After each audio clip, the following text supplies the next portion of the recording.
Greetings, race community. Brent coming in live with today's guest, Birgit Smith Burton, who is the founder and executive director of the African American Development Officers Network. Welcome, Birgit. Thank you. I'm great. So happy to be here.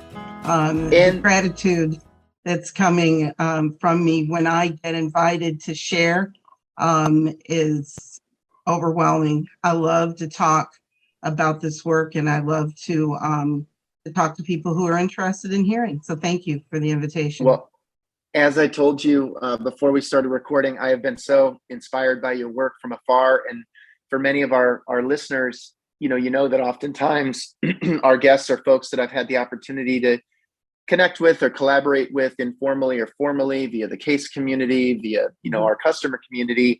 But that is not the case today. Birgit and I are actually meeting each other for the first time. But I have been admiring her work from afar for over a year now, and have been so pleased with the opportunity to get to know more about her personal and professional journey. And as I have been doing with recent guests, I want to start by asking you the same question, Birgit, which is, for many of us, nobody is in middle school or high school talking about wanting to be an advancement professional or working in the philanthropy world long term, for the most part. But we all, somewhere along our journey, stumbled across the space and then connected with it. And oftentimes that can be somewhat connected to our own collegiate experiences. And so I really wanted to ask you if you'd go back in time to, let's call it, junior, senior year of high school. Who was that Birgit? Where was she? And what led her to Medaille University in Buffalo, New York? That really is kind of funny when you put it that way. Thinking back to who that Birgit was.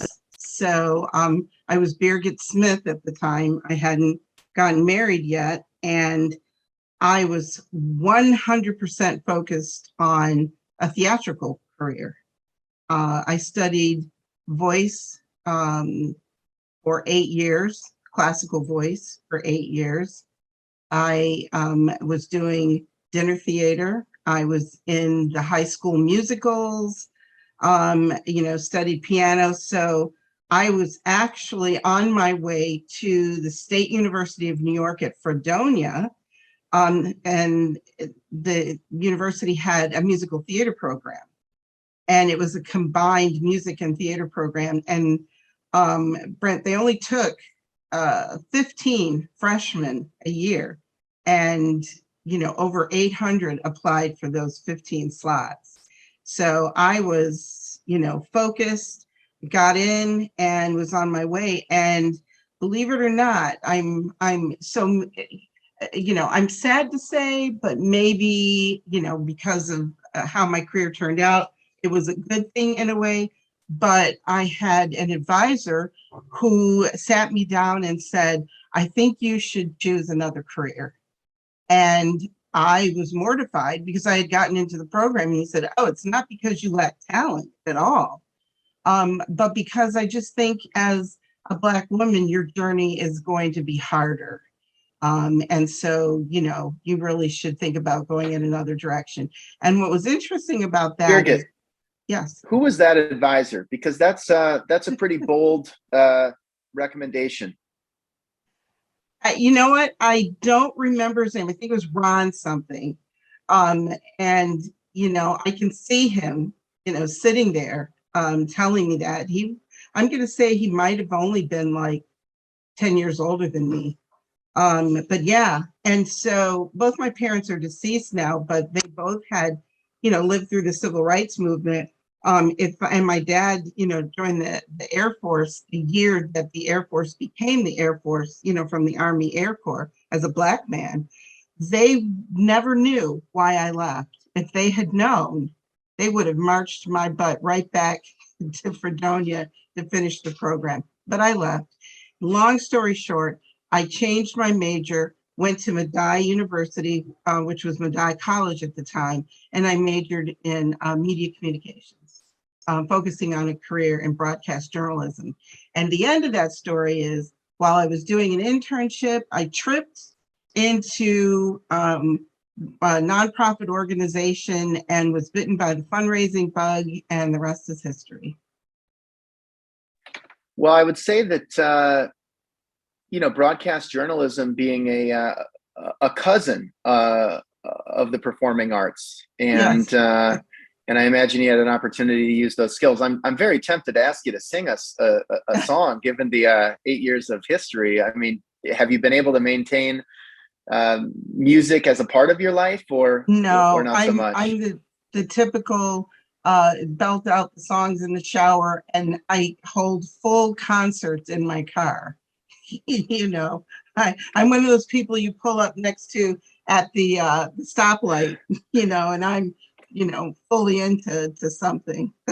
Birgit, I gotta admit, you and me both. And so someday maybe we'll have to go for a ride together and see what happens. Absolutely. But we do have a strong track record of late night karaoke after Everett conferences. So maybe we track you down for a speaking gig someday. And I can do that. I can do that. Love it. And so really going down this path, music, theater, broadcast journalism, Mm-hmm. and you had the opportunity to join the United Negro College Fund Right. at the beginning of your career. Mm-hmm. And, I would just love your perspective on the early days, weeks, months, going Mm-hmm. from such a focus in other professional aspirations to, Mm-hmm. as you said, sort of stumbling in. It's one thing to stumble in. It's another thing to commit to almost a 10-year run at your first basically job out of college. And so Yeah. that's pretty rare. And I'd love to just know, did you know right away that this might be it for you? Or was it, a rough start? I mean, how would you describe the early stages of your career in the philanthropic world? So the United Negro College Fund in the late 80s, and probably before that, but that's when I was hired, was an organization that was hiring, young Black aspiring, fundraising professionals who we didn't know much about the profession at all. We didn't have the skills, but UNCF was willing to train us. So there are a whole slew of professionals out there, in my age category and some older, who have had careers in fundraising because of UNCF. And so, and I could call out, some of the names, and, you'd say, oh, wow. Actually, okay. please do, because I think sometimes we forget where, there could be these launch pads for the philanthropic career, given that there is not a college major at most institutions that would be Mm-hmm. fundraising, right? Mm-hmm. And so we've seen, for example, countless guests on the podcast and leaders around the sector who, happen to work as a student caller. One thing leads to another, and now they're a senior vice president for advancement. Mm-hmm. Or, Mm-hmm. somebody else was the recipient of a certain scholarship, which then exposed them to the world of philanthropy, and so on and so forth. I'd love to know, when you look at peers and leaders in the space Mm-hmm. today, who are Mm-hmm. some of the people that Mm-hmm. maybe you cross paths with early in your career? One that I'm pleased to actually call out, Dwayne Ashley, who is the founder and principal of Bridge Philanthropic Consulting in DC. Dwayne at one point was the president, the head of the Thurgood Marshall Fund, and he's actually one of the African American Development Officers Network, which we'll talk about, eventually, AADO. He's one of our founding or inaugural, board members.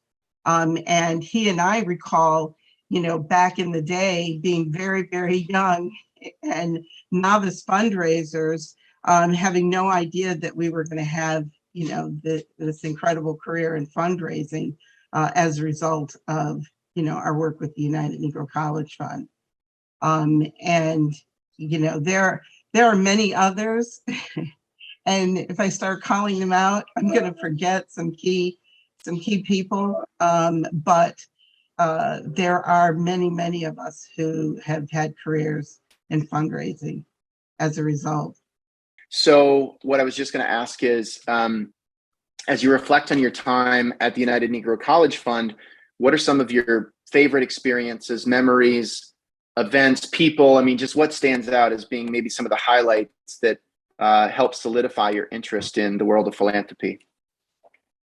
I think that working with the alums of the historically Black colleges and universities that were members of UNCF, my parents were graduates of Tuskegee University, and they had well, actually, they were the first in their families, both my mom and dad, to go to college. And so to interact with the alumni, my territory was Buffalo, Rochester, Syracuse, and Albany. And so just the experience of hearing the stories and appreciating the opportunities they had by attending historically Black colleges and universities was very rewarding, because it wasn't an experience I had or an experience I was having. And I really appreciated that. It was like having a big family just sort of embracing me. And so, that made me appreciate raising money for, UNCF schools even more. And then people, hearing this might not remember unless they're older, the Lou Rawls Parade of Stars telethon. That was a big telethon back in, the late 80s, early 90s. And it was high energy, a lot of fun. We had our, version in each city. And, the people coming back in the day when, we were doing telethons, they would bring their checks, and, it would be a big opportunity on camera to present their check, and people would make their donations and their names would go across the screen. It was just a lot of fun and I'm not a special events person, Brent. I run far from special events, but the telethon was always a lot of fun, and it was always great to see the money coming in and, announcing the current total and heading towards that goal. So I would say that was one of the big things. But then engaging with colleagues across the country who worked for UNCF, we came to meetings together. That was, just being able to meet, share best practices, share experiences, get to know each other. Like I said, we're sort of this big family that's still connected. So, my early days with UNCF. Now, let me just say, some of the challenges, because I was a generalist, so I did everything: special events, corporate and foundation relations, work, major gifts. It was a lot. And so there was a point right at the beginning where I thought, maybe this is not the profession for me. And that's when I was rescued by my mentor, the first person who mentored me. His name was Charles Stevens. He worked for UNCF. Somebody said, reach out to Charles. This is back, I'm dating myself now, right? This is back before the internet and cell phones. Cell phones were, new, on the scene. The big, cell phone with the big leather case. And so, $1 a minute. So you didn't have very many conversations over a cell phone. But I reached out to him, and he met me in a food court in Miami during one of the UNCF, retreats, staff retreats.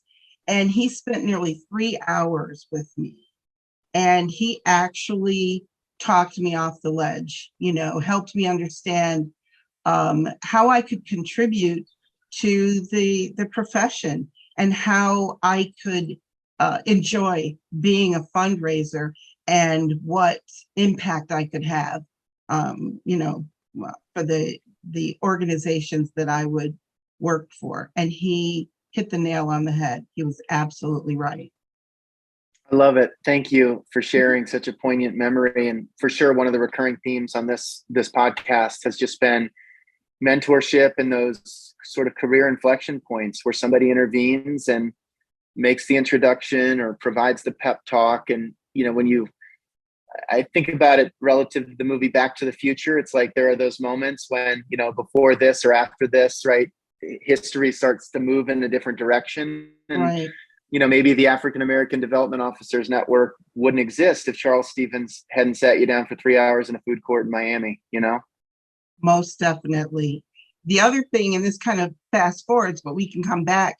The other thing that I want to say while we're talking about Charles is that he was the first African American to chair the global board of the Association of Fundraising Professionals in 1995, the very first one. I am the first African American woman to serve as chair of the AFP Global Board. In AFP's 62-year history. In 2023, I'll step in that role January, 1st. So, and will be the third African American period. So it doesn't escape me how, special it is that I will serve in this role, that my mentor, sort of guided me into without me even realizing it. Wow. Well, I hope that AFP tells that story, Birgit, because that is tremendous. And, even in the context of just, it's a good reminder for all of us that going out of our way for that extra half hour that we could easily not do, Right. Can have short-term and long-term consequences for better, for worse. And so that is a beautiful story. And I hope AFP tells it. And so, while you were doing this work, actually, where were you? Where was your geographic home? Yeah. So I was in Buffalo, New York, which is, I ended up in Buffalo because my dad was in the Air Force, 20 years in the Air Force. We traveled around, and I was about 10 when we moved to Buffalo. His second career, working as a civil engineer for the state of New York, responsible for the expansion of University of Buffalo's campus from the city to the suburbs. That's how I ended up in Buffalo. And so I went to school there, got married there, had my children there, got divorced there, started my career there. So all of this was happening in Buffalo. Let me just say, go Bills. All right, got that in. Well, we've got at least a couple of colleagues that are also fist pumping as they hear you utter the "Go Bills" expression, and so then, given that, what was the catalyst to make the move to Georgia? Not exactly what you might expect based on the story you've shared so far. Yeah. So the interesting thing is that the president at the time, in my 11th year with UNCF, decided, Dr. Bill Gray, decided that he wanted to consolidate some offices. And one of the offices he wanted to consolidate was my office. He wanted to move to New York City and have the New York City office manage the state of New York campaign. And I'm just going to keep it real. I'm going to be 100% real. The salary I was being offered in New York City, although it was a little bit of an increase on what I was making in Buffalo, two different, cities, two different economies.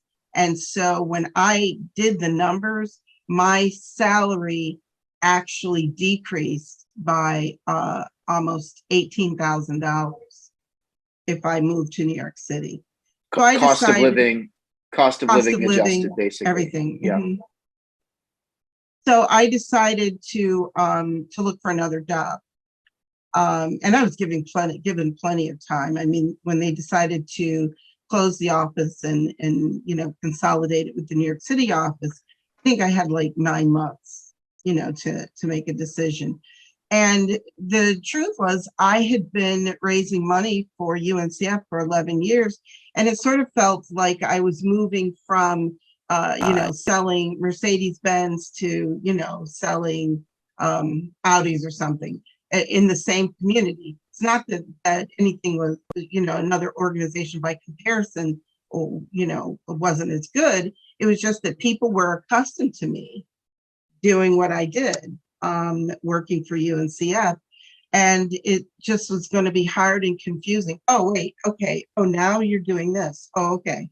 So we had meetings in Atlanta a lot, UNCF. And I thought, I kind of like Atlanta. I'm a little tired of the snow in Buffalo. So let me just take a look. And do you know, and as an older woman now, I just scratch my head when I think about this, but I actually moved to Atlanta with no job. Like, yes, I just, they gave me this going away party. They wrote about it in the newspaper. They made a big deal out of it.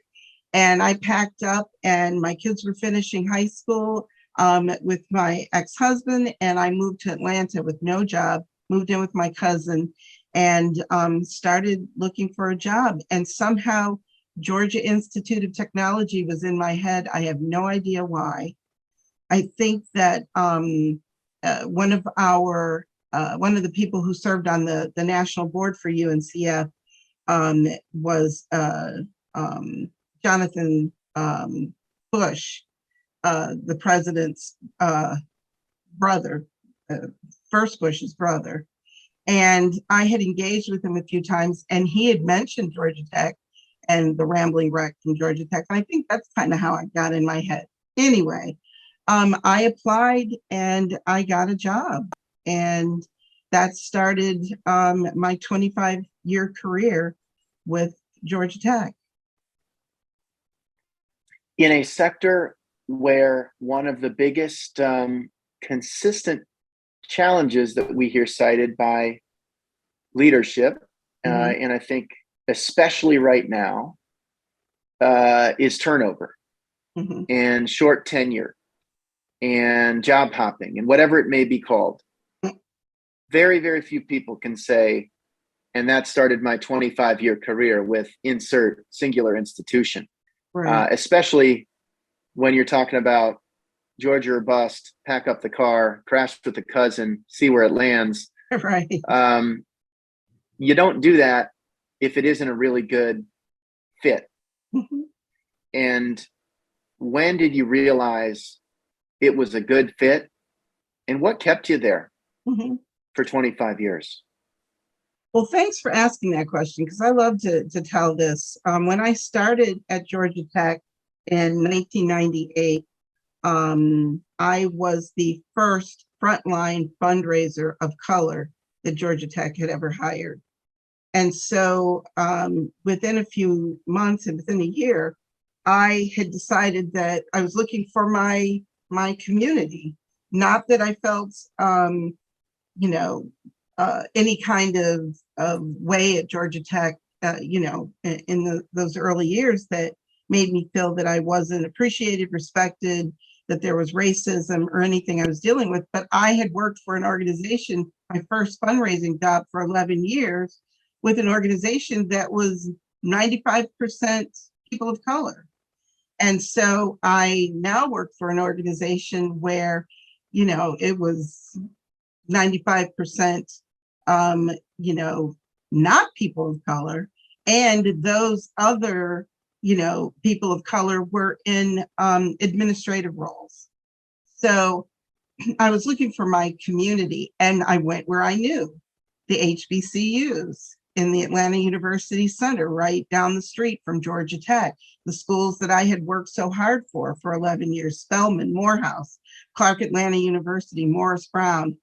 And so I reached out to them and said, let's get together, but hey, I will host you at Georgia Tech. Why not, I'm at Georgia Tech, so why don't you all come over and, you can see Georgia Tech, maybe we can talk about ways to collaborate.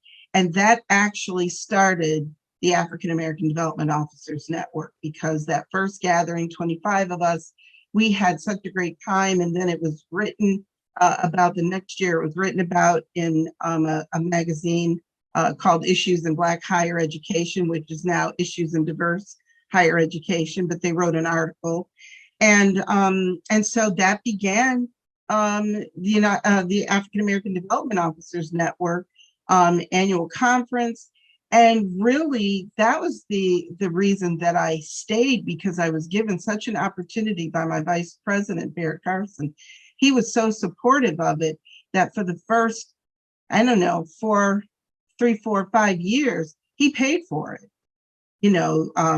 Everything we needed, the food, the lunch, the reception, materials, he covered it in his budget. And then ultimately it just continued to grow. So that was one reason. And the second reason that I stayed is because I can continue to get promoted. So I was hired as Associate Director of Foundation Relations and then promoted within a year and a half to Director. And then a few years later, 3, 4 years later, to Senior Director. And then 3, 4 years later to Executive Director. And I was on AVP track when I decided to retire. What year was that first meetup, Birgit? So in the article, they said 2000. So we met in 99, but the first official kind of gathering beyond that breakfast little get together ended up being 2000. It's amazing. I mean, I guess on one hand, it was just such an organic step for you to take, but this was not a time, nobody was talking about DEI or any of these topics. And it's got to be, I guess I should say nobody was talking about it in the national way that we're talking about it now. Right. But what were the conversations when you got that group together? What was it about? How to be just a great fundraiser? Was it about, HBCU specific? Was it about being an African American in the profession? I mean, what were the range of topics? All of it. And we could talk about all of it because it was us, and it was a comfortable setting for us to have the conversation, safe space. And so, the first couple of years, the conversation was more focused on being, Black in the profession, African American in the profession. Just honestly, I remember the executive director for education for the Coca-Cola Foundation, Michael Bivens, who I'm still friends with, spoke to the group. And he gave this honest, tell it like it is, speech to us about, don't think because you're meeting with, another Black, a person in leadership that you bring anything less than your, professional self, with everything that you need to bring with you in order. He was just honest. He also talked about not being the token, invited to meet, with a corporation or a foundation or even an individual, if you don't have something to contribute. He said he'd been in meetings where clearly somebody had been invited to come to the meeting because they brought diversity, visible diversity, and they sat through the whole meeting and contributed nothing because they didn't know about the program or they didn't know about the project or they really had nothing to contribute. He said they wasted space, and it was obvious to him that they didn't know anything and that organization, brought that person along just to visibly demonstrate diversity. And he also shared a story about his own experience of having gotten on an elevator with 2 white gentlemen who didn't address him, didn't say anything. They didn't say hello, And as if he were invisible, they got off on the floor. He went to the right, they went to the left. And a few minutes later, they were ushered into his office. They were there to see him.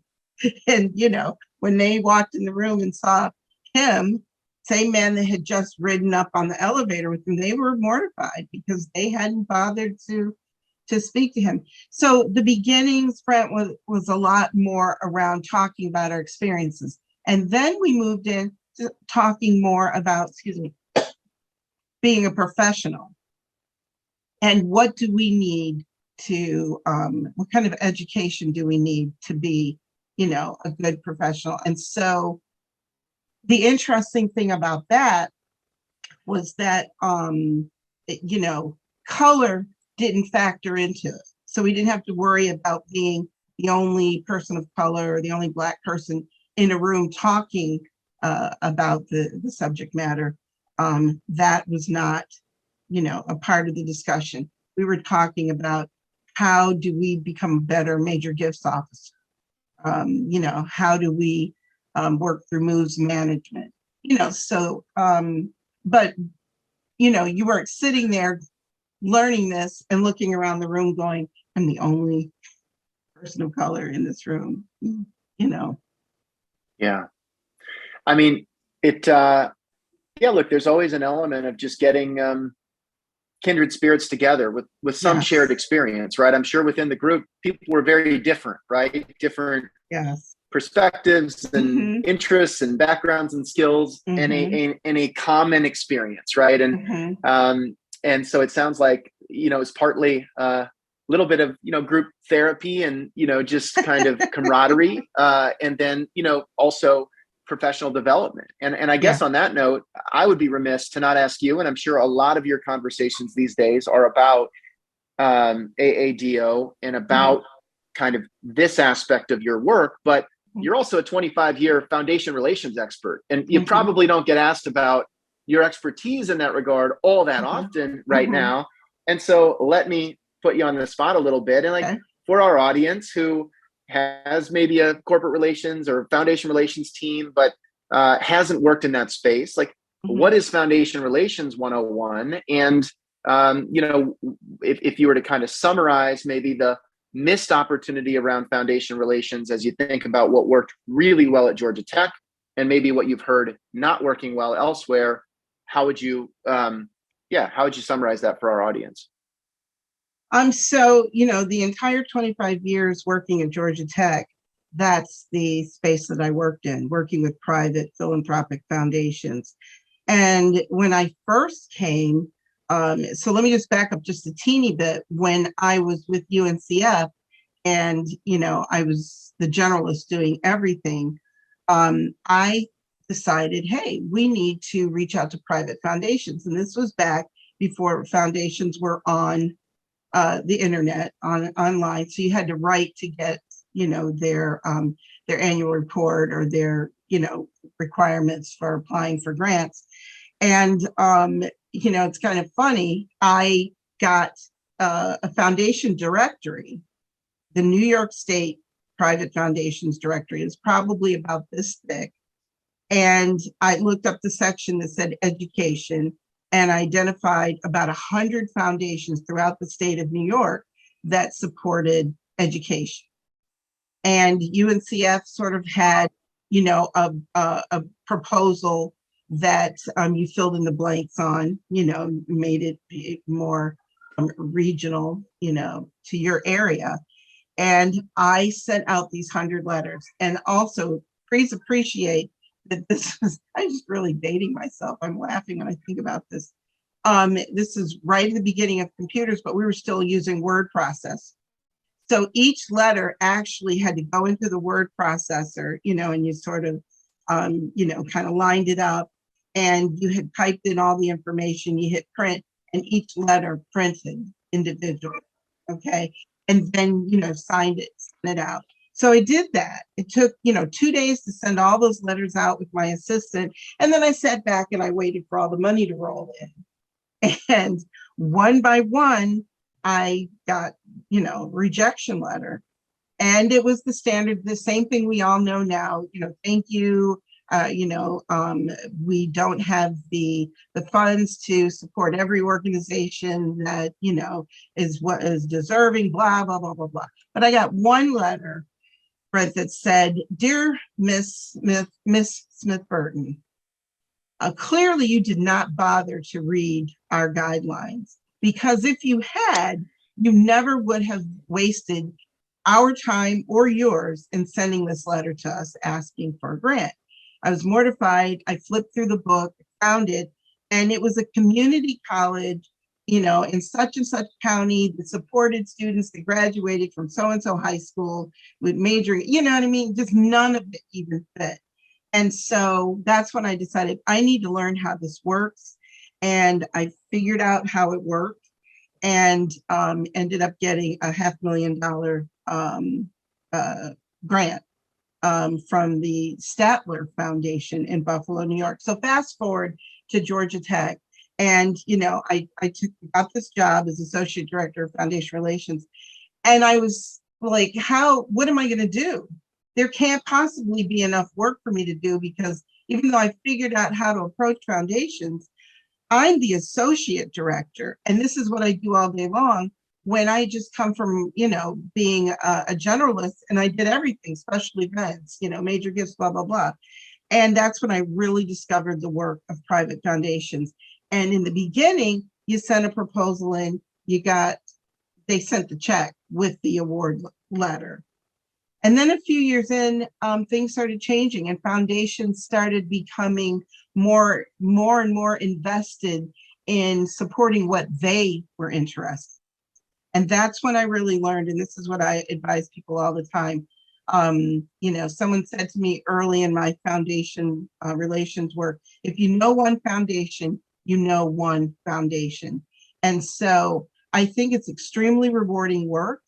If people have a passion for wanting to make that connection, I feel that the great excitement and enthusiasm comes from making those connections with a foundation that's interested in the work your organization is doing.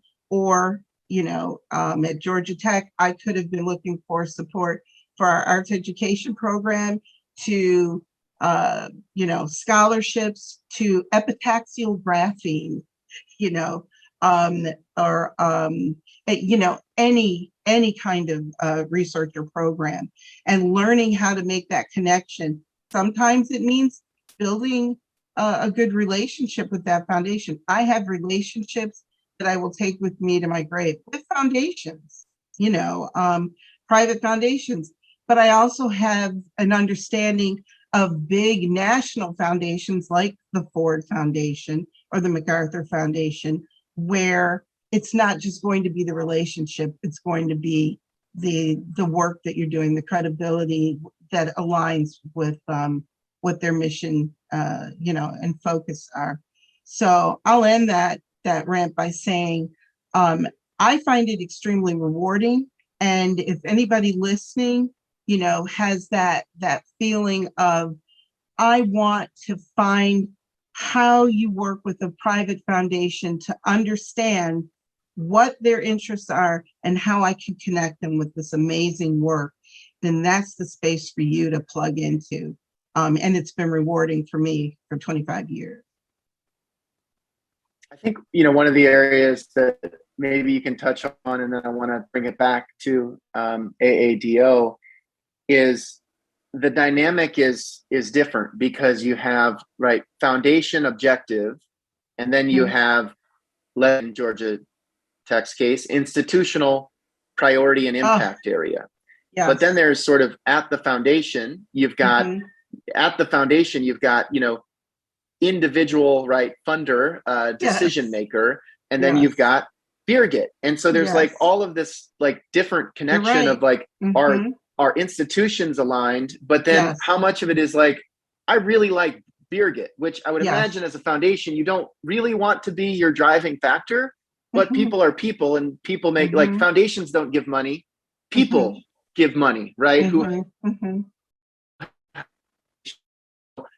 to get your perspective on the institutional alignment relative to Mhm. like, did the two humans working together Mhm. really hit it off?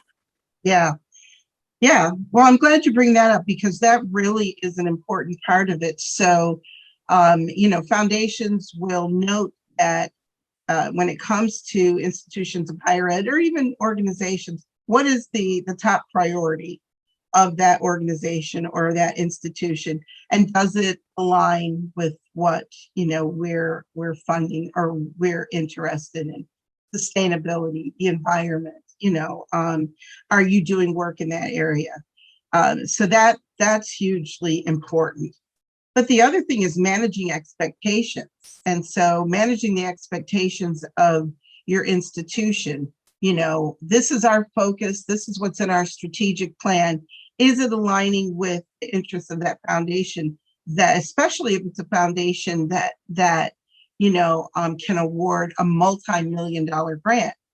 That's what your institution is going to want to zero in on. And so delivering that message of, I know you would love to see X foundation give $5 million towards this, but this is not going to be their area of interest. And here's the thing, it's like a bullseye. You get one shot to hit that bullseye, and then it's over. And so let's, take the biggest opportunity to have the best shot of hitting that bullseye. And if this foundation is not going to care about X, it is a waste of an opportunity to submit a proposal for X. We might as well go for Y and have a bigger opportunity to get Y funded than to know from the beginning they're going to reject X because it's not in their area. Then to the relationship thing. Oh, yes. I probably get in trouble for saying this, but, you will hear often,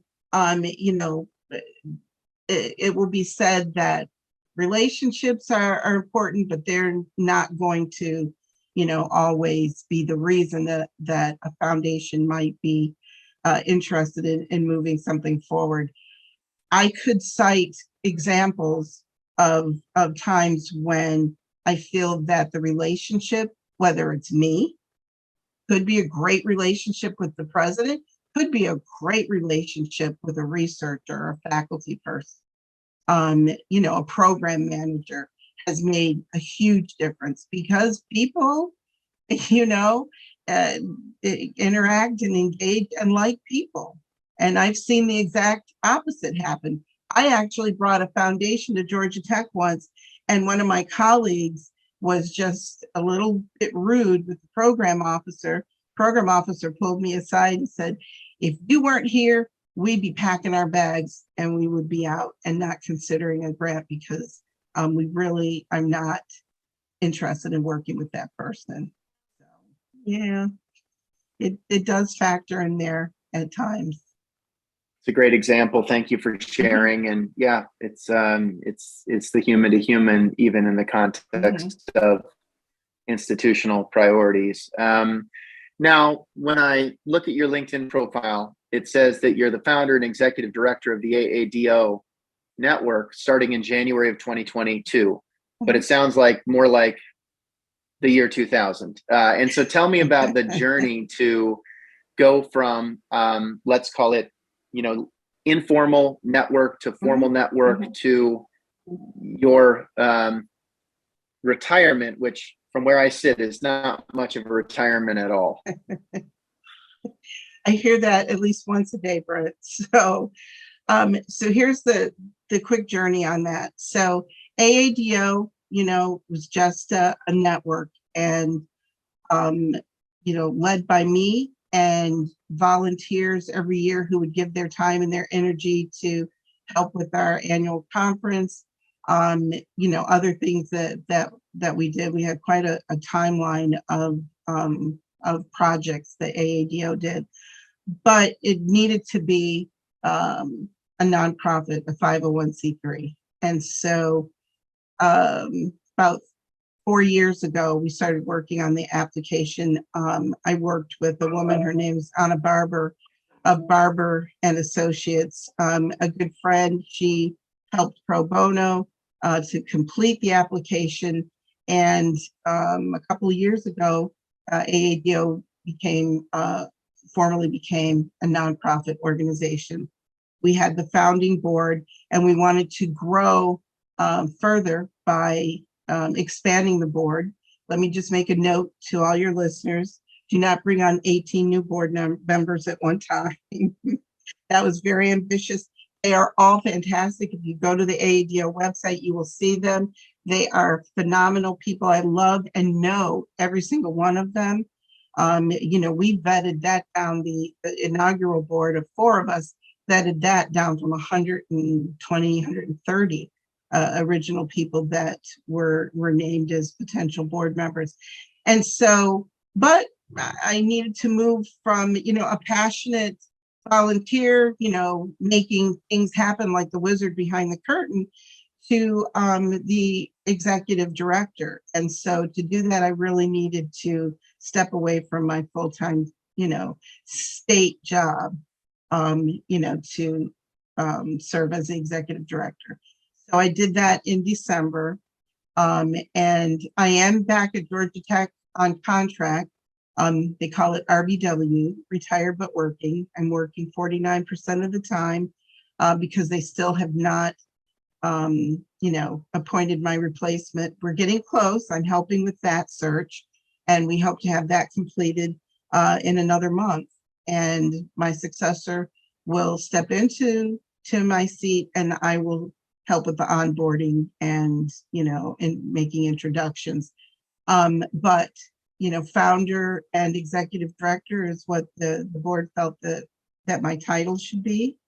And I definitely have founder syndrome, Brett. I have founder syndrome, 20 some years making it happen, on my own with volunteers, makes it difficult when now you've got a board, making recommendations, and you can't just do everything the way you want to do it.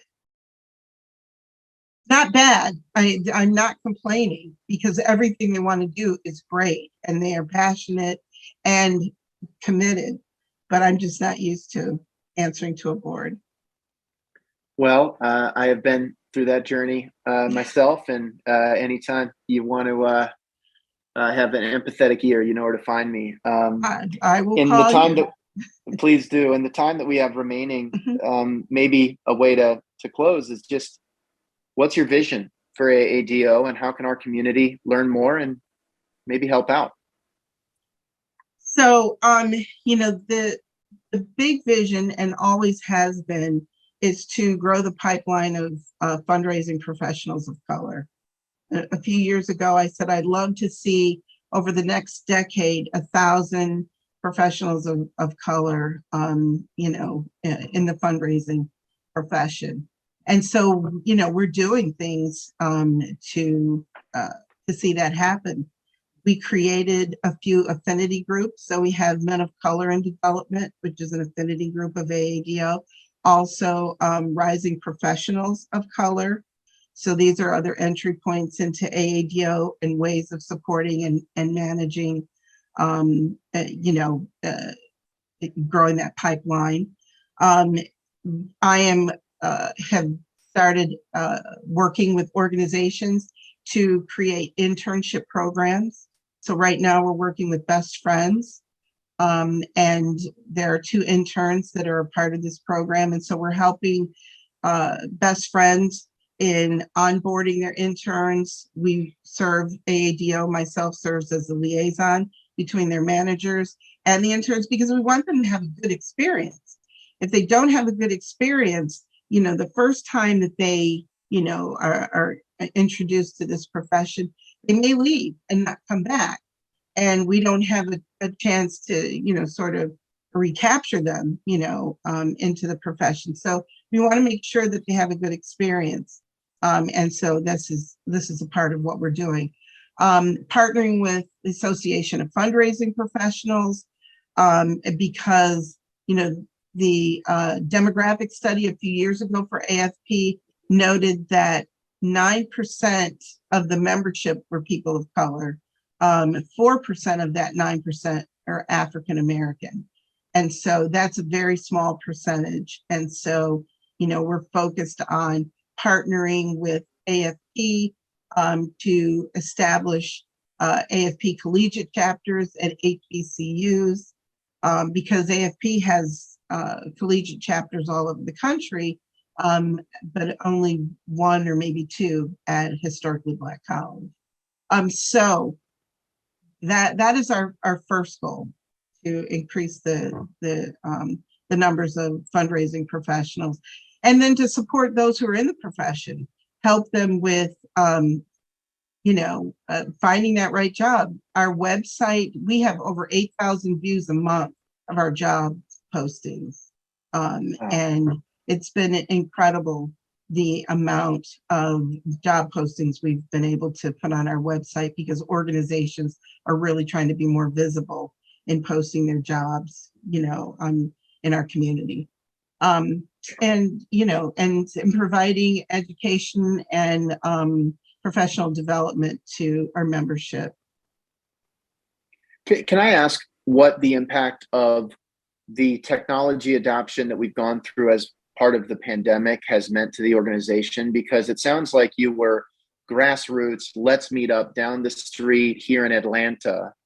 What is it like now that you are a Zoom link away from thousands of potential, partners, members, et cetera? So let me address that first by saying, right before the pandemic, we were starting to have, meetups in other cities. We actually had one that we had just done one in Houston and Boston. We were getting it ready to do one in LA at Caltech. So, that was a focus, and we're still going to keep doing that. But being able to connect through, Zoom or Teams or however folks are connecting has been tremendously helpful to us.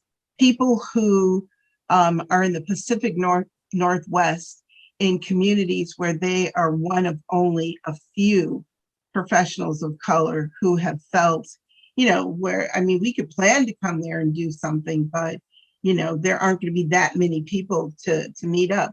But for them to be able to come and look at a screen filled with professionals of color who are noting things in chat, making connections, then linking on LinkedIn, has been tremendous. And our membership has grown significantly over the past few years. So it has been a bonus for us in so many ways. And we will continue that for sure. Well, on that note, Birgit, if our audience wants to get involved or wants to learn more, wants to connect with you, what's the best way to do so? So I suggest that people go to our website, www.aadonetwork.com. You go to the contact page. In the middle of the page is a green box. You put your email and name in there, and you will get on our newsletter list. Our newsletter goes out monthly, and it has profiles of members, it has stories, it has information, articles, and a way that people can also plug in different ways, whether you are a professional of color, an ally, or, we even invite a connection with talent managers, because this is how folks are going to, find out opportunities that they can, be considered for. So yes, please do that. We would appreciate that. And you can also reach out to us on that same contact page if you want to send a message to me or get a message to anybody else who is a part of the AADO network.